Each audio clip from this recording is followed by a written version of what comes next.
The Korean War, a brutal conflict overshadowed by World War II and Vietnam, remains a stark reminder of the Cold War's global reach.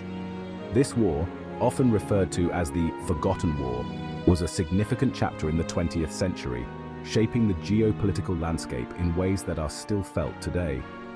Korea, once a unified peninsula with a rich history and culture, became a pawn in a larger ideological struggle between communism and democracy.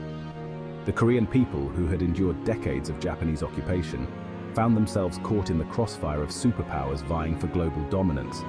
After World War II, Korea, previously under Japanese rule, was divided along the 38th parallel. This division was meant to be temporary, but it soon became a permanent fixture, symbolizing the deep ideological divide between the North and the South. The Soviet Union backed a communist regime in the North, led by the enigmatic Kim Il-sung. Kim Il-sung, with his charismatic leadership and strong Soviet support, quickly established a totalitarian state, aiming to spread communism throughout the peninsula. The United States supported a pro-Western government in the South, led by Syngman Rhee. Rhee, a staunch anti-communist, sought to build a democratic state, though his leadership was often marked by authoritarian practices and political repression. Both leaders desired a unified Korea under their respective ideologies, creating a powder keg of tension. The ideological clash between communism and democracy was not just a political struggle, but a battle for the soul of the Korean people. The Soviets and Americans withdrew their forces, leaving behind two fledgling states armed and ideologically opposed. This withdrawal did not bring peace, but rather set the stage for further conflict, as both North and South Korea prepared for the inevitable clash. Border clashes became increasingly common, pushing the peninsula closer to the brink of war. These skirmishes, often deadly, were a constant reminder of the fragile peace and the looming threat of a full-scale conflict. In June 1950, tensions finally erupted into full-scale conflict, marking the beginning of a devastating war that would claim millions of lives and leave a lasting legacy on the Korean peninsula and the world. The Korean War not only reshaped Korea, but also had profound implications for international relations, influencing Cold War dynamics and military strategies for decades to come. On June 25, 1950, the North Korean People's Army, equipped with Soviet tanks and weaponry, launched a surprise attack across the 38th parallel. This marked the beginning of a brutal and intense conflict that would last for 3 years and reshape the geopolitical landscape of East Asia. The invasion caught the South Korean and US forces by surprise. Despite having some intelligence reports indicating a possible attack, the sheer scale and speed of the North Korean advance overwhelmed the defenders. Seoul, the South Korean capital, fell to the communists within days. The fall of Seoul was a significant blow to South Korean morale and a stark indication of the North's military prowess. The North Korean army, well-trained and motivated, pushed deep into South Korean territory. Their rapid advance was characterized by coordinated assaults and the effective use of Soviet-supplied equipment, including tanks and artillery. American soldier, the United States, under President Harry Truman, quickly condemned the invasion and pledged to aid South Korea. Truman's decision was influenced by the broader context of the Cold War, where any communist expansion was seen as a direct threat to global stability. The United Nations Security Council, with the Soviet Union notably absent, authorized the formation of a UN force to repel the North Korean aggression. This marked one of the first major actions taken by the UN in its history, showcasing its role in maintaining international peace and security. The Korean War thus became the first military conflict of the Cold War, pitting the United States and its allies against the forces of communism. It was a proxy war, where the superpowers of the time, the US and the Soviet Union, tested each other's resolve and military capabilities through their respective allies. The initial weeks of the war were disastrous for the South.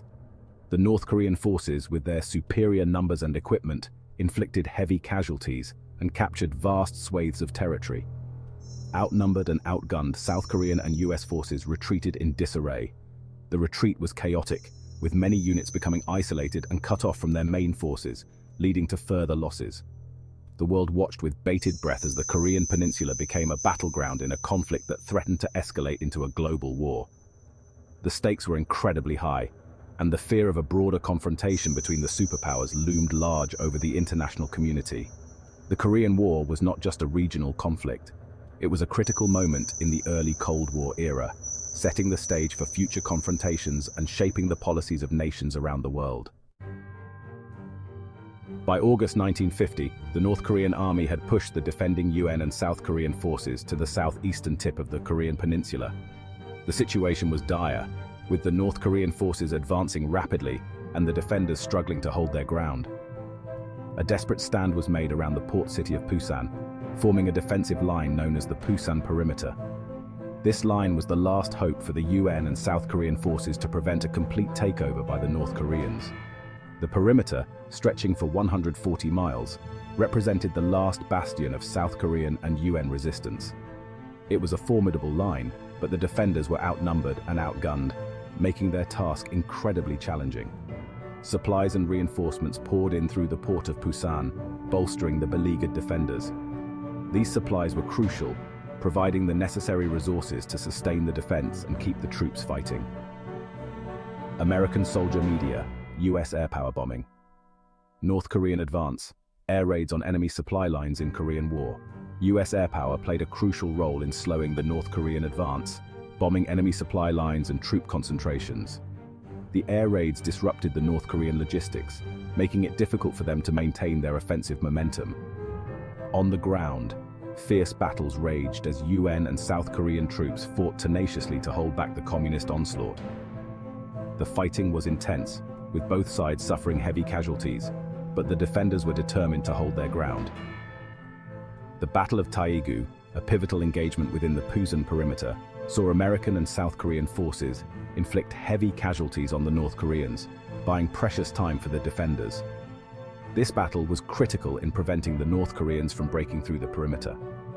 The successful defense of the Pusan perimeter marked a turning point in the war, preventing the North Korean army from achieving a swift and decisive victory. This defense not only halted the North Korean advance, but also provided a morale boost to the UN and South Korean forces, showing that they could stand up to the North Korean aggression. With the Pusan perimeter holding firm, the UN and South Korean forces began to regroup and plan a counteroffensive. The successful defense allowed them to stabilize the front lines and prepare for future operations to push back the North Korean forces. One of the most significant plans that emerged from this period was General MacArthur's daring Incheon landing operation. This amphibious assault aimed to cut off North Korean supply lines and force them to retreat, changing the course of the war. The preparations for the Incheon landing were meticulous, involving extensive planning and coordination. The success of this operation would hinge on the element of surprise and the ability to execute the plan flawlessly. When the Incheon landing was finally executed, it proved to be a resounding success. The UN and South Korean forces were able to land and advance rapidly, catching the North Koreans off guard and forcing them into a retreat. The aftermath of the Incheon landing saw the North Korean forces in disarray, retreating from their positions and losing the initiative they had gained earlier in the war. This operation was a turning point, shifting the momentum in favor of the UN and South Korean forces. With the North Koreans in retreat, the UN and South Korean forces began to reclaim lost territory, pushing the front lines northward. The tide of the war had turned, and the defenders were now on the offensive, determined to drive the North Koreans back. The successful defense of the Pusan perimeter and the subsequent Incheon landing provided a significant morale boost to the troops. It demonstrated that with determination, coordination and support, they could overcome the odds and achieve victory. Incheon landing, turning the tide of war. As the fighting raged on the Pusan perimeter, a daring plan was being hatched behind the lines. General Douglas MacArthur, the supreme commander of UN forces, conceived of an amphibious landing at the strategically vital port of Incheon. Located well behind enemy lines, Incheon seemed an unlikely target due to its challenging tides and narrow channel. However, MacArthur believed a successful landing would cut off North Korean supply lines and force a retreat from the south. On September 15, 1950, Operation Chromite, the Incheon landing, commenced. US Marines stormed the shore, catching the North Korean defenders off guard. The landing was a resounding success, with Incheon secured within days. With their supply lines severed and facing encirclement, North Korean forces began a chaotic retreat northwards. The Incheon landing dramatically reversed the course of the war, transforming a desperate defense into a UN offensive. To the Yalu and back the Chinese intervention. Emboldened by the success at Incheon, UN forces pushed northwards, crossing the 38th parallel and advancing deep into North Korean territory. Pyongyang, the North Korean capital, fell to UN forces in October 1950. MacArthur, confident of victory, set his sights on the Yalu River, the border between North Korea and China. However, the Chinese government, alarmed by the UN advance, had issued repeated warnings that it would intervene if the Yalu River was crossed. Ignoring these warnings, MacArthur pressed on, convinced that China would not risk a confrontation with the United States. In late October 1950, hundreds of thousands of Chinese troops, under the cover of darkness, crossed the Yalu River and launched a massive counterattack against the unsuspecting UN forces. The Chinese intervention caught the UN forces completely off guard, forcing a hasty and chaotic retreat from North Korea. The war had entered a new and dangerous phase. Stalemate and attrition. The war grinds on. The Chinese intervention transformed the Korean War from a conflict nearing its end to a bloody stalemate. UN forces, pushed back south of the 38th parallel, dug in, preparing for a protracted war of attrition. The Chinese army, despite suffering heavy casualties, proved a formidable opponent, utilizing guerrilla tactics and human wave attacks to great effect. The fighting in 1951 and 1952 settled into a brutal back and forth along a static front near the 38th parallel. Battles such as Heartbreak Ridge, Pork Chop Hill, and Old Baldy became synonymous with the savagery and futility of the war.